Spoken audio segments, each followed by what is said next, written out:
खुलुमबाय दिनैनि Bodoland इंखं television studio हलाव आं मलेन बसुमतारी दिनैनि फुंबिलिनि गाय रादाबफोराव दं। तामुलपुराव 50 बिगा हानि थालिर आबादा दैबानाजों सिलिंखार। धेमाजि जिल्लायाव 300 बिगानि माइ आबाद फोथारा सिलिंखार। चन्द्रपुराव ट्राक आरो थाव टेंकारनि गेजेराव सौग्रावना सागुनि जिउ खहा। गसाइगावआव मोसौ लांनाय गारिखौ पुलिसा जब्द खालामदों। दानिया फैदो आबुं रादाबाव।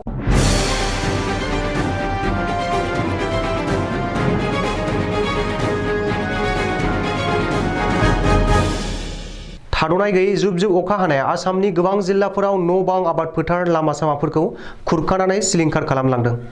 तामुलपुर जिल्लानि गरेस्वरनि नावकाटायाव थाद'नाय गैयै जुब जुब अखा हानाया माखासे आबादारि सुबुंफोरनि 50 बिगा हानि थालिरनि आबाद फोथारखौ सिलिंखार खालामलांबाय।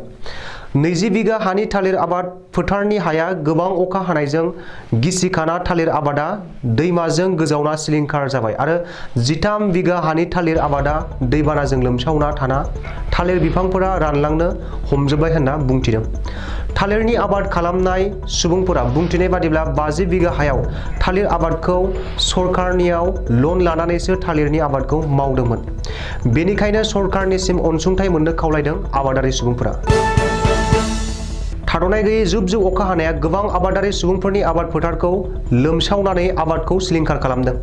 मख'जाथावदि धेमाजि जिल्लानि जनाय रामदन दिखारि ओनसोलनि गं 68 गामि सिङाव थानाय आबादारि सुबुंफोरनि गासै 300 बिगा हानि हानो लागा मोननाय माइनि आबाद फोथाराव थाद'नाय गैयै जुब जुब अखा हानाया दैबाना लोमसावना माइनि आबाद फोथारा खहा जादों होनना ओनसोलनि आबादारि सुबुंफोरा गोथौ दुखु मोननाय फोरमायदों।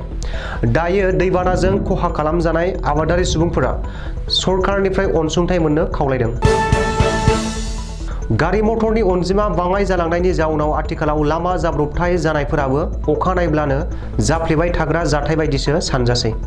मख'जाथावदि बुधबारखालि हरनि 10 रिंगासो समाव चन्द्रपुरनि मुल र'डआव गंसे दंफां लाबोनाय ट्राक गारि आरो गंसे डिजेल थाव लाबोनाय टेंकार गारिनि गेजेराव हरखाबै मोगा-मोगि जाना सौग्रावलायनानै गिथावना अर जोंखांदों। बेनि अनगायैबो बे जाथायाव सागु सुबुंफोरा जायगायावनो जिउ गोमायो आरो सानै सुबुंफोरा गोब्राब जोखोम जादों होनना मिथिनाय जादों।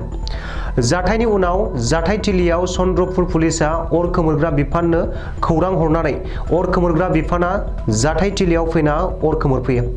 दायो जाथायाव जिउ गोमानाय सुबुंफोर आरो गोब्राब जोखोम जानाय सुबुंफोरखौ चन्द्रपुर पुलिसा देहा फाहामसालियाव थिसनथाइ हरबाय होनना मिथिनाय जादों।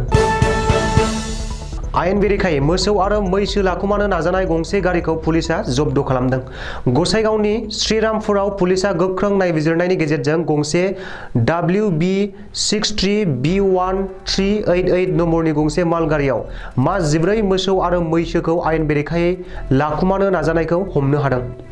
आयेन बेरेखायै पुलिसजों मोसौ लाखुमानो नागिरनाय गारि ड्राइभारनि मुङा आमिर हुसैन आरो बेजों लोगोसे हमजानाय सुबुंखौ असिम बर्म होनना सिनायथिनाय जादों। दिनैनि रादाबा एसेनोसै, गोजोन्थों।